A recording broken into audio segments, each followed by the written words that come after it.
everybody. Welcome back to the Routine Podcast. Gymnastics Conversation. I'm Chelsea. And I'm Chelsea's mom, Diana. And we're back for episode 81. Hi, Chels. Hello. How are you? Good. We've made it to another week. Third week being quarantined. Second week being quarantined together. Yes. Not an issue. Knock on wood. Agreed. Because it can turn at any moment. Well, it was funny. Today, after you finished working, you came upstairs and you're just like, okay, I'm not working, but I'm decompressing. Yeah. And you went back downstairs. I think that's really important for me. Because even at like a normal work day where I go to work, come back to my apartment, it's like I need like a good hour just for me to like catch up on all my social media, watch some YouTube, and then I'm ready to go after that hour. I can do whatever. I can edit the podcast. I can record the podcast. I can finish up some work. Like, I'm ready. So your hour of decompressing is social media and YouTube? Yeah. Wow. Really? Yeah. It's not like I'm like posting and like looking at analytics. It's like I'm just catching up on the day's news. On social media. Yeah. Twitter's like the new newspaper. I know. See, that's what I'm just so old school. I've got the Washington Post. Yeah, you really do. You get it delivered every day. I do. That just tells you like our huge difference in age, right? That for you, social media is how you get your news. And well, I'm like, okay, let me just finish. Okay. And I'm like, you like for an hour like read social media to get up on the happenings, and I'm like, yeah, and I get the newspaper with the newsprint. And you're like, you still pay for that kind of stuff? It's like so different. Can I just have an asterisk? Because again, I don't want to be like that millennial that everyone likes to dog millennials for. I wasn't dogging you at all. I just thought it was very interesting. By news, I mean like entertainment news, like what ridiculous photo has Kim Kardashian posted? Like, why would I care, Charles? I mean, why? It's just, why would I care? It's the same thing about like Real Housewives, though. You don't care about that stuff, but to me, it's like a complete like mind number. Okay. Yeah, so I'm not reading the paper for a mind number, so I get that. Yeah.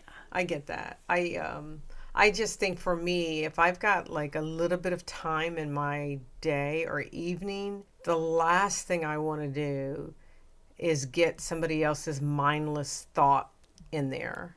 Yeah, but Twitter can be so funny sometimes. Okay. All right. And I'm not, right, so I'm not watching anything that's making me laugh like that. Because you can aggregate like your timeline to what is interesting to you. So I choose like all funny things. And you know what I do when I'm like trying to just decompress, right? I'm not reading the Washington Post. That's what I was about to say. What do you do to decompress? I read a book. Like, right, I'll Boring. take I'm just kidding. I read fiction. I don't like, I like nonfiction, but again, if I'm trying to decompress, I'm not reading nonfiction at all. Maybe. Right now, I'm really into the Royals. What do you mean right now? Mom, you've been into the Royals since you were like 7 years old. No. That was definitely when I got older that I got interested in the Royals. And it's not England's royal family, although that's interesting to me. It's really more like right now I'm reading about the Medicis, which are Italians' royal family. And then I really like the French. And again, these are back in the 1400s, the 1500s. And this is all nonfiction? So it's your Real Housewives. Only these back in like 1200 BC. Yeah, like 1400, right? But, you know, the jewels that they wore, the clothes that they wore. And what I just find fascinating is you have women queens who were like kicking butt.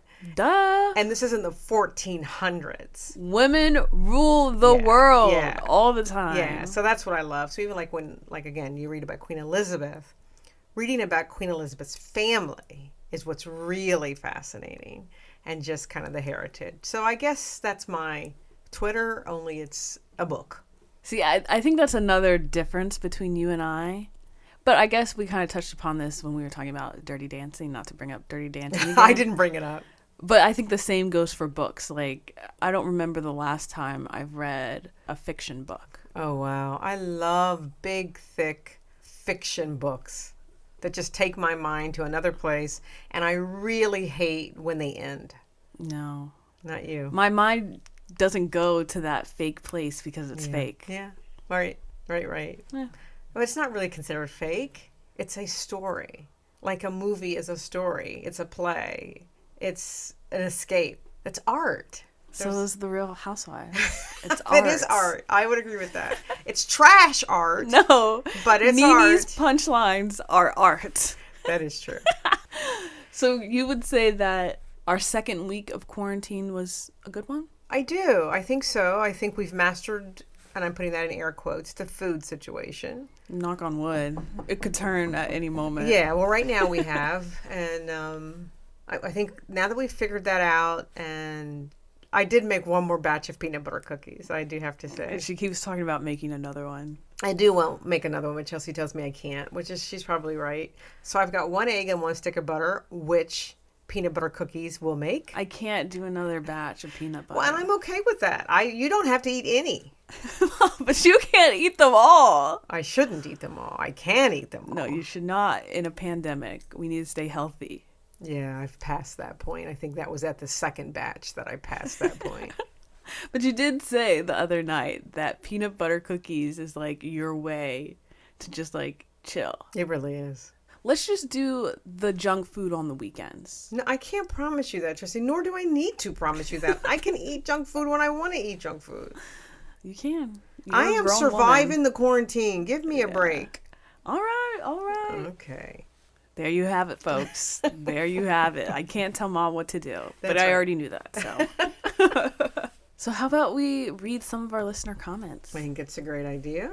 So we actually got a comment on our website from Melissa, and she said, "Thank you for the podcast. It was great to hear this as I'm currently social distancing like most. I'm so sad that college gymnastics, as well as other sports, have ended due to the virus. I do think if you were able to have some of the gymnasts from some of the top 10 teams in the NCAA, maybe a good way to close out the season. I think this would give everyone something to look forward to in the midst of this.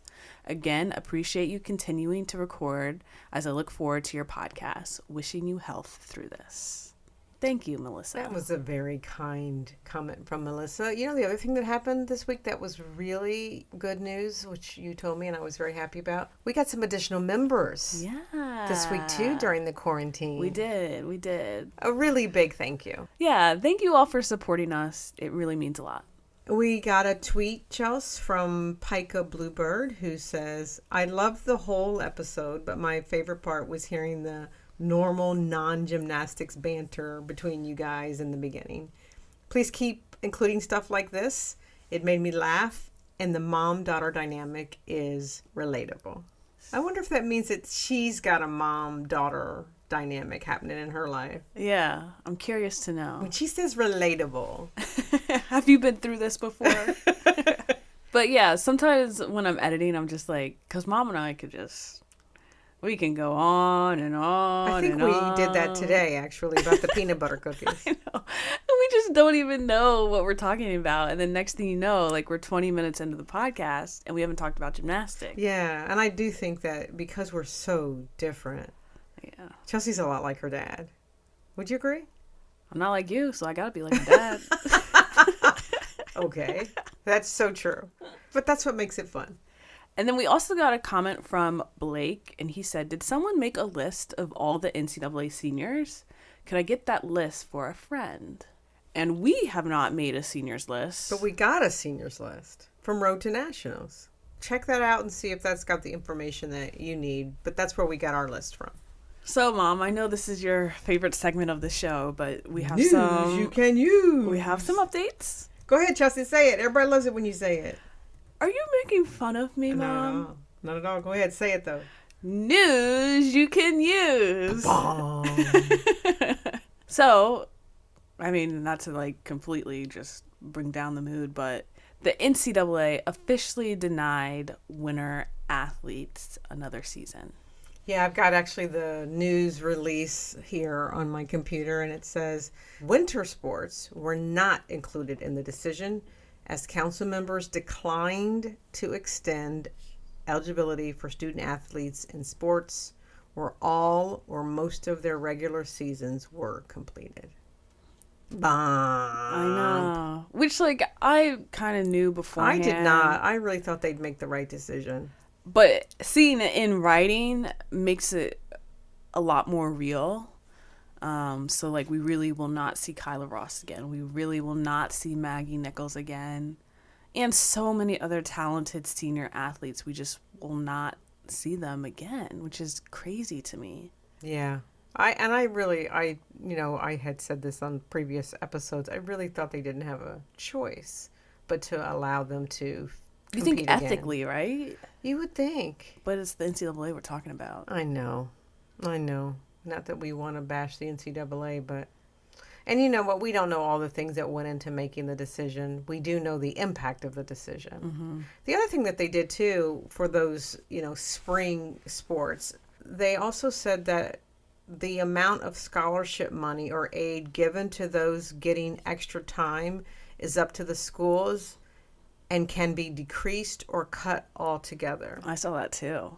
So it's like... still not guaranteed. No, even if you do decide to come back... You may not have any money. And to your point that you had last episode was, if I do have money, do I give it to the seniors and therefore the freshmen don't have any? Yeah. Which, how many schools are going to do that? Give it to the seniors instead of the freshmen? Right. I think they're going to give it to the freshmen because they want to build their programs. Well, it depends. I mean, like some of these senior athletes across the board were at like the pinnacle of their career. Like they were having their best seasons. But you also know if you do that, you're impacting your next 4 years. Yeah, but what if you have a freshman that is okay, but won't bring in the same scores, the same points, the same goals as that veteran senior athlete? One's a 1-year decision, one's a 4-year decision. Which one would you make? I think it's honestly like, and I'm not even trying to like butt heads with you. I think it's honestly a case by case thing. Yeah, I do too. But I do think most coaches are going to make the decision of the 4-year athlete versus the 1-year athlete. Imagine being that coach making that decision. No, I would. I don't think that would be an issue at this stage. Unless, of course, it was Maggie Nichols. Why are you laughing? Because it's funny because like we always used to say like in the family, mom has no problem firing people. So this is like the same sentiment. That's not. It's like, I don't have a problem letting you go. No, what I say is you fire yourself. I don't fire you. Okay, mom. That's the way I look at it. So you would have no problem telling a senior who didn't even get to compete their final season, you wouldn't have a problem telling them, I'm sorry, I'm not going to have you on the team next year. Oh, that's not what I would say. I would say, I'd absolutely love to have you on the team next year. However, I have no scholarship dollars for you. And actually, when you say it like that, you have to be understandable. As a senior athlete, you have to know that we were not planning for you to be here next year. It would be hard to then make room for you when we already promised someone. So you fired yourself. No, the NCAA fired. The coronavirus. Right, but that's how that works, right? Yeah. It's still hard, though. Oh, it's horribly hard. And again, if I have the money, and some of these schools may. But will they want to put that money towards softball? It wouldn't be a full scholarship probably, but partial, right? I could probably do partial if I had one scholarship and I split it among 3 athletes, 1 returning and 2 coming in or something like that. But a lot of people can't afford to go to college without that financial help. Well, also think about it too. That's where academic aid can come in too, because you're a 4th-year senior and you've got 6 months of schooling left. Maybe that's what the school could do. Especially since I've contributed to the school for the last 3.5 years. Maybe there's an academic scholarship that you can provide, which is just as good for me as an athletic scholarship because I have to finish my schooling. Yeah.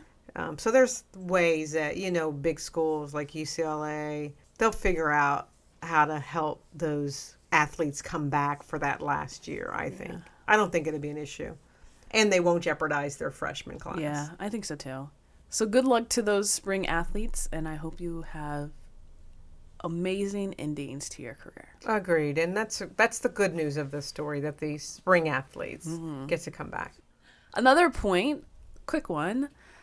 The IOC officially released the Olympic dates, which I thought was kind of like a no-brainer, but apparently it wasn't.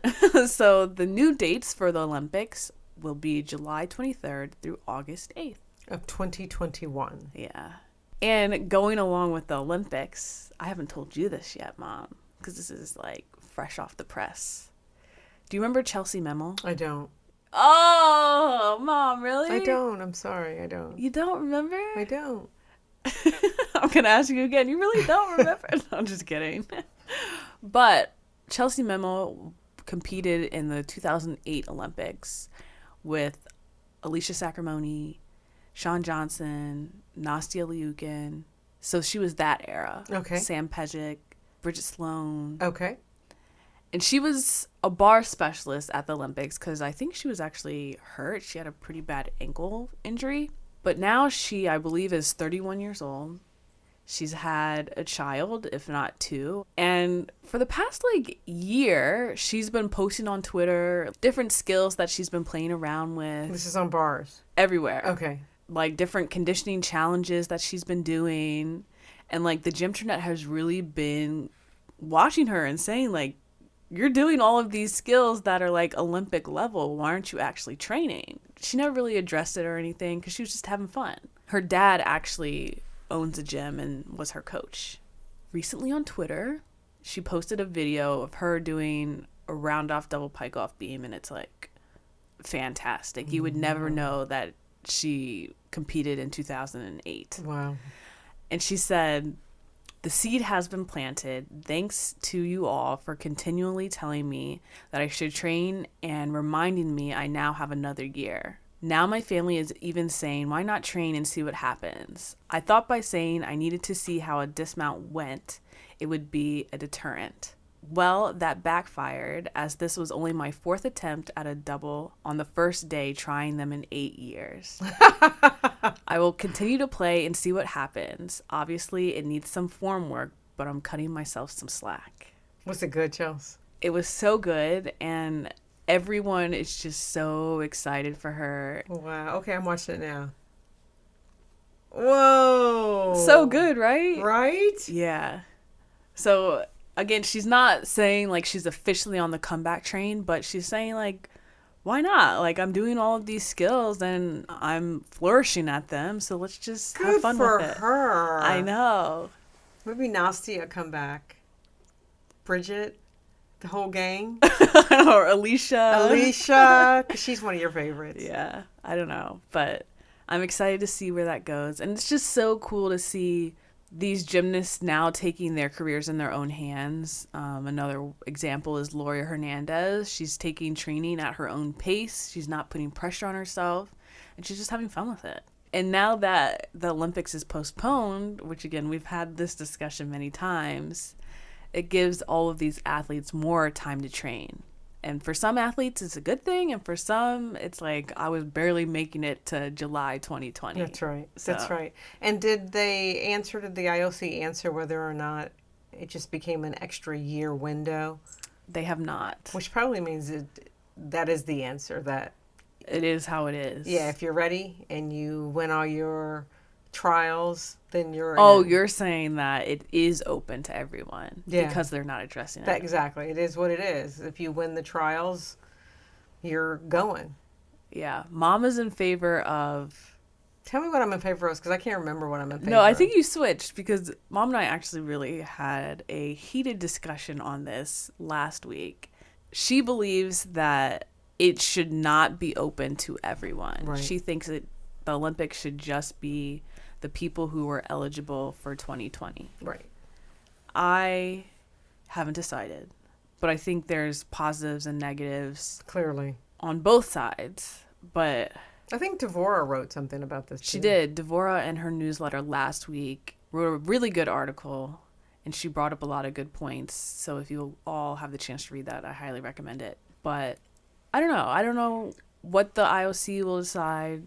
And I don't know how I'm feeling about it. It's a lot to take in at once. Yeah. We're just accepting the NCAA's decision at this point. Yeah. We'll figure out the IOC's down the road. Yeah. Because who knows when we're going to be able to train again. Yeah. All right. Let's get through the virus first. Yeah. So that's it for news you can use, Mom. I know it wasn't. I don't mind doing news you can use. It's the title that I mind. Yeah, but you got to give me another suggestion. It doesn't need a title. It's just here's some things that we can talk about. That sounds worse than news you can use. I don't think so. I don't know what to say. Okay. Fine. Okay, so now it's time for our senior spotlight. Yeah. And I like the name of that one. Yeah. So if you all haven't heard last week's episode, we did a random generator about which team we should talk about this week and which seniors we should talk about. And the generator chose the University of Alaska, which a lot of people were happy about. We actually got a tweet from AB Gem, and she said, "Please do Alaska. Hyder, Raleigh, Miller, and Green are amazing. Would love to see them get some podcast love." Well, they're going to get some podcast love today, and well-deserved podcast love. Yeah, and not just from us. Well, no, it's better than us. Right?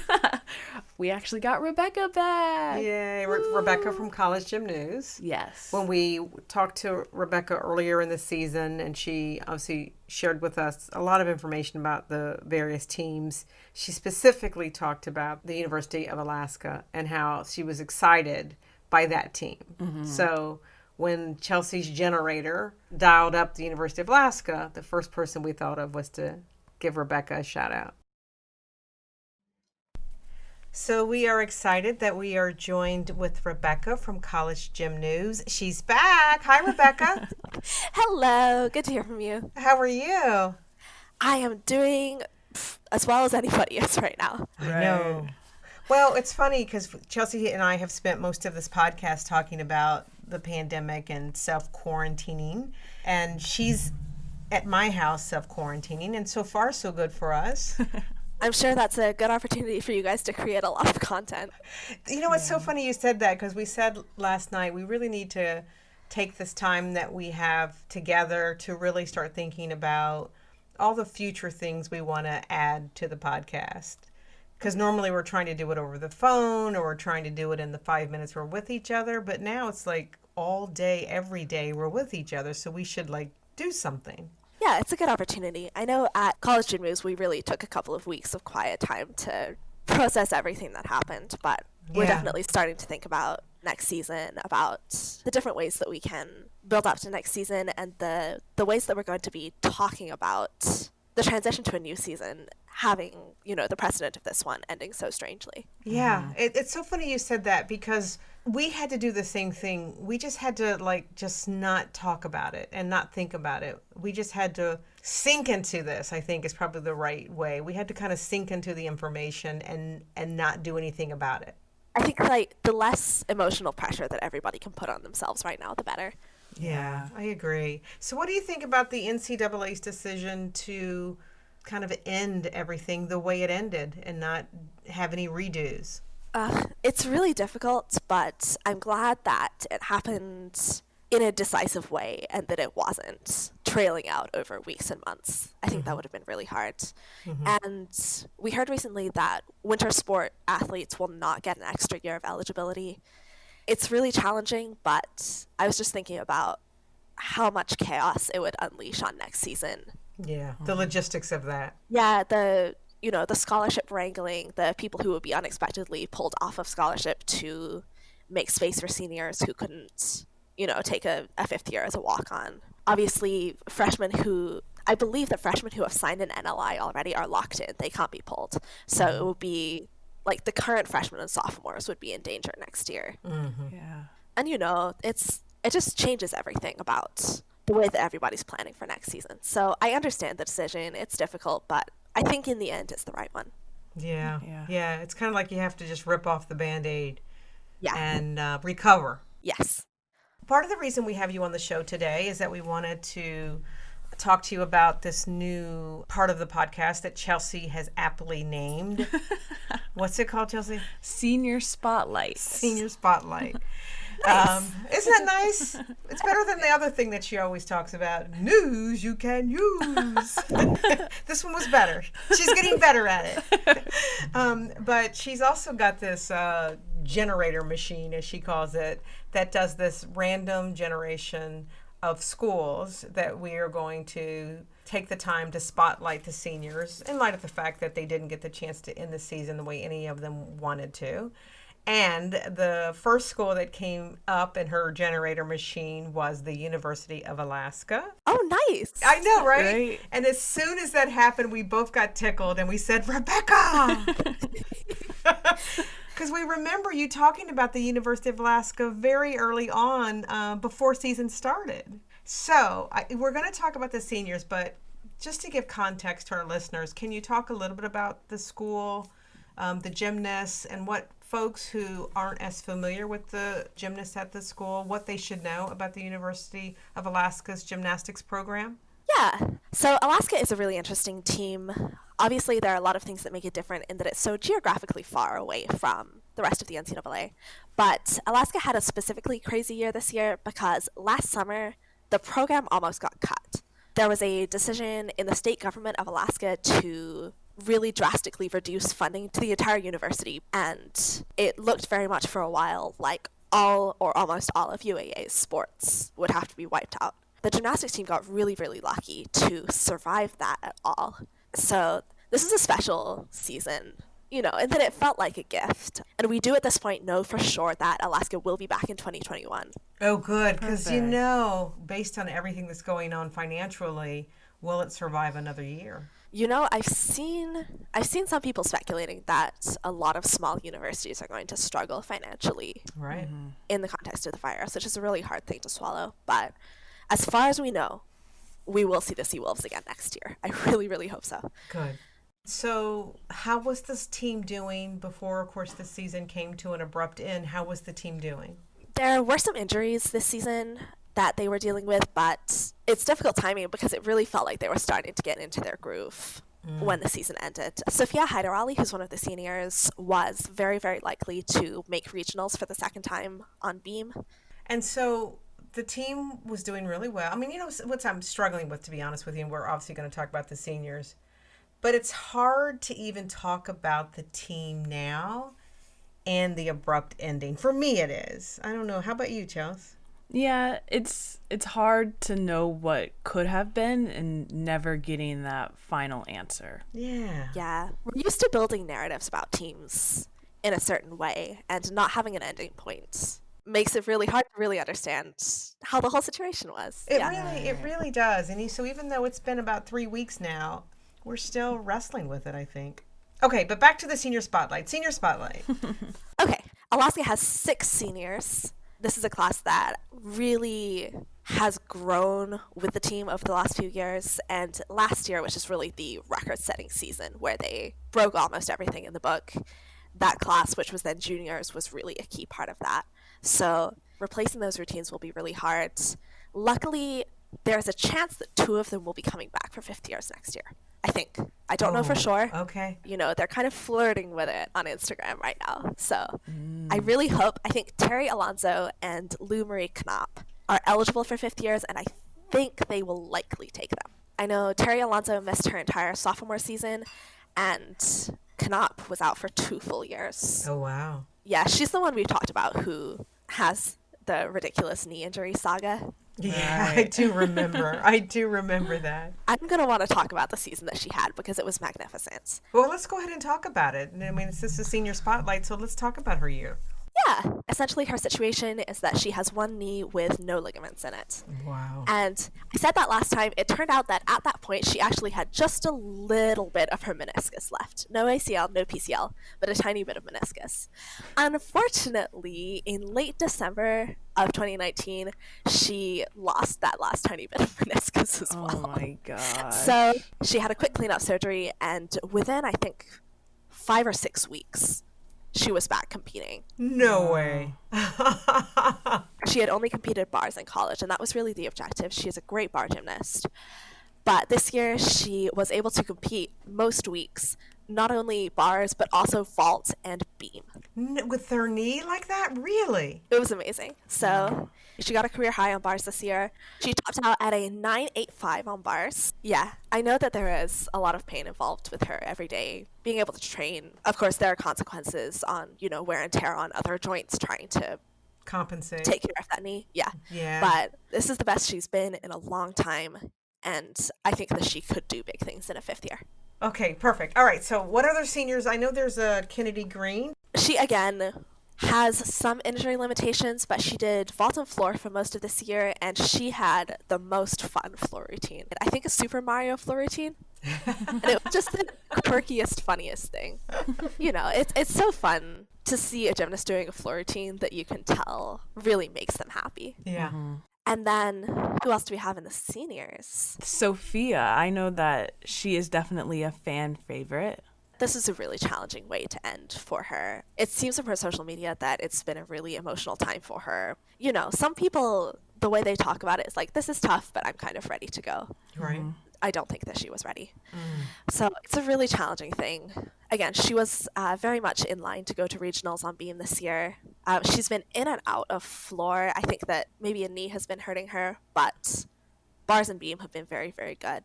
And then Sophie Riley is another one. She got injured early this year and she couldn't compete in her senior season.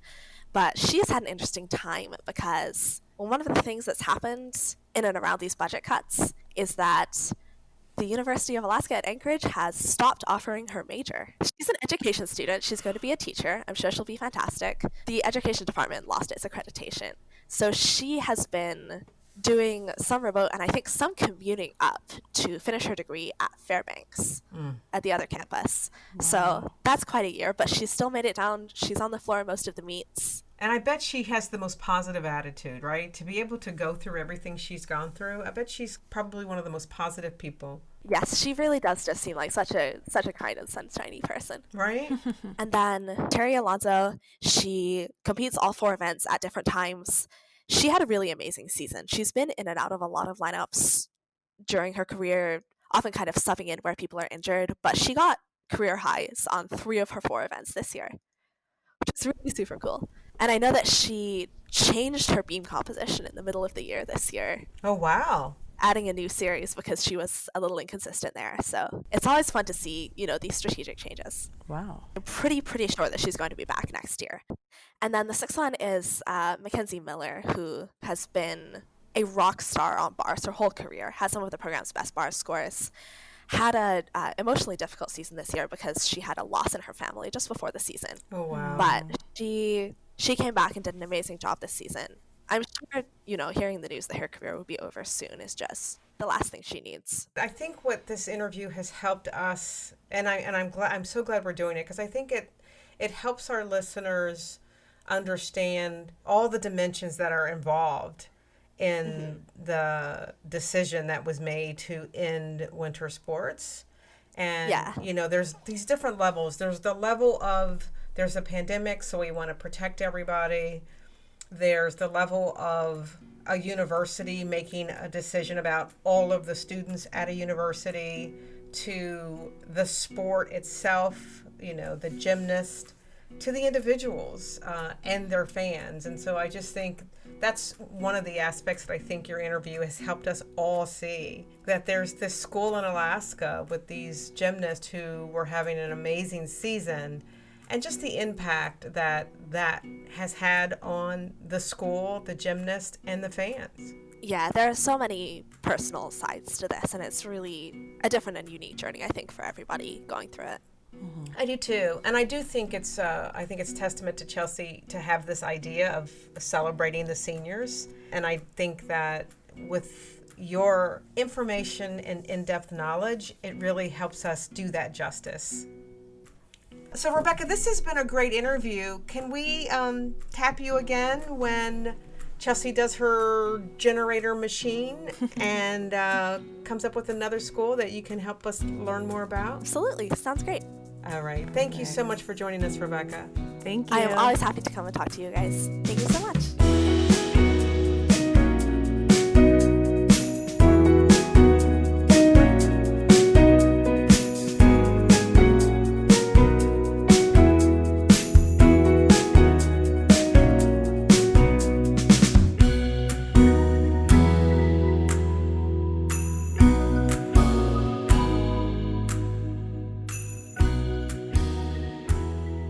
So thank you, Rebecca, for joining us, and thanks for talking about the University of Alaska. Yeah, thanks for giving us the real information. Obviously Chelsea and I were doing a lot of research ourselves to learn about the team, but to have you and your knowledge and you sharing your knowledge with our listeners is absolutely perfect. Mm-hmm. And you're like a fan favorite. Our listeners love Rebecca. We love Rebecca. And so we're going to have Rebecca on future episodes as well to help shine the light on the success of some of the other seniors from other teams. Yeah. Generator time? Let's see which team we're going to be talking about next week. Okay. Drum roll? Yes, ma'am. It's a slower drum roll than last time. The other one got me a little nervous. Why? I like being nervous. Makes you feel alive. I'm alive. I'm alive. It's generating, it's generating, it's generating. And the winner is the University of Alabama. Alabama! Yeah, that's a good one. Roll Tide? Roll Tide, Yes, roll! yes. Maybe we can get Dana Duckworth to talk to us. Oh, Dana. Wouldn't that be great? Yeah, but if she talks to us, I want her to talk to us not just about the seniors. I want her to talk to us just about Life. living life I think in we a could- pandemic. I don't think good she'll at do that. She really would. Her voice would just Yeah. calm us all down. Yeah, Well, let's try to get Dana. that'd be fun. And if not, we'll talk about the seniors because there's a lot of Oh, yeah. information. Not only is there a lot of information, they had a lot of seniors this year. And they had a really good season. Yeah. Ugh. See, that's like so sad because They were on it. They were Yeah. rolling. They were rolling Tide. da-da. All right, I think that's our cue to wrap it Oh up. my gosh, isn't it? Isn't it ever? But we're going to try to do that. If we can't get Dana, just because of everything that's going on with the coronavirus and all that good stuff, we will talk about. We're just as good as Dana, right? No, but we'll do our best. Yeah. Well, that's exciting. It is exciting. So if you have specific seniors that you want us to talk about from the University of Alabama, let us know. You can tweet us. Our Twitter is @routinepodcast. You can email us at info@theroutinepodcast.com, or you can leave us a voicemail on our website, theroutinepodcast.com. And what more perfect comment to leave us than a comment from a University of Alabama fan sharing the success of the team, and when they finish leaving the voicemail, saying "Roll Tide" at the end. Yeah. Or just saying goodbye. I like their little tagline. Roll I Tide do is a good too. one. It really is. I don't know what it means, but Oh, no, you don't know what it means? you do? Of course not. It has to do with... What does it have to do with? Dana could share that with us too. We'll know it before we record We next could time. Wikipedia it. Yeah, we'll know before we record next time. Okay. But also remember, if there is a team that you want us to talk about, we won't even do Chelsea's generator machine. We'll just talk about that team. So leave us a voicemail about the team you want us to talk about. You do that by going to the website, going to the episode you're interested in, leaving a comment about. You click the microphone, you leave us a voicemail message. And if you like today's episode, be sure to give us 5 stars on the Apple Podcast app. It really helps us out. And if you guys have topics that you want us to talk about for our upcoming episodes, let us know. And remember, we're always looking for you to become a supporter of the Routine Podcast. And you do that by going to our Support Us page on our website. You'll see lots of information. Specifically, you'll see information about the bag that you'll receive when you become a member. There's the classic black canvas tote, and then there's the classic white canvas tote. The black tote is leaving like hotcakes. Nobody's picked the white canvas tote yet? Not yet. Okay, well that's coming. That's coming. Yeah, so there's 3 levels that you can support us. General admission, front row seats, and box seats. Chelsea, it's been fun. It has. Hopefully we make it another week. I think we can. Talk to you guys next week. Bye. Bye.